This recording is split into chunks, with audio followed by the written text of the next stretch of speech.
రాహుకేతు అనేది ఒక ఛాయ, అది భయపడాల్సిన విషయము, నిజమైన భయం కాదు. అవి తెలుసుకుంటాం వల్ల ఏమైంది, మనం ఇట్లాంటి ఇబ్బందులు వస్తాయి అని తెలుసుకుంటాం. మన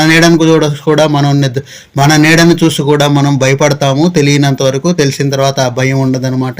అయినా సరే చీకటి అంటే మనకి చాలామందికి ఇంకా భయమే. అట్లాంటి భయాలు ఉంటాయి. ఆ రాహువు కేతు కూడా మనలోని భయాల్ని మన ఆలోచన విధాన్ని తప్పుదారి పట్టిస్తాయి. కాబట్టి అవి వచ్చినప్పుడు అవి మన మీద ఏ స్థానాల్లో ప్రభావితం చేస్తాయి కూడా పెద్దలు కనిపెట్టారు. ఆ కనిపెట్టిందంతా కూడా అద్భుతమైన జ్యోతిష శాస్త్రంలో మనకు పొందుపరిచారు. ఒక వృక్షాలకి వృక్ష శాస్త్రం ఎలాగో, జంతువులకి జంతు శాస్త్రం ఎలాగో, మనుషులకి జ్యోతిష శాస్త్రం అట్లా. ఇది వ్యాపార శాస్త్రం కాదు, నాకు ఇది వ్యాపారం కాదు, నాకు ఇది సేవా ధర్మము.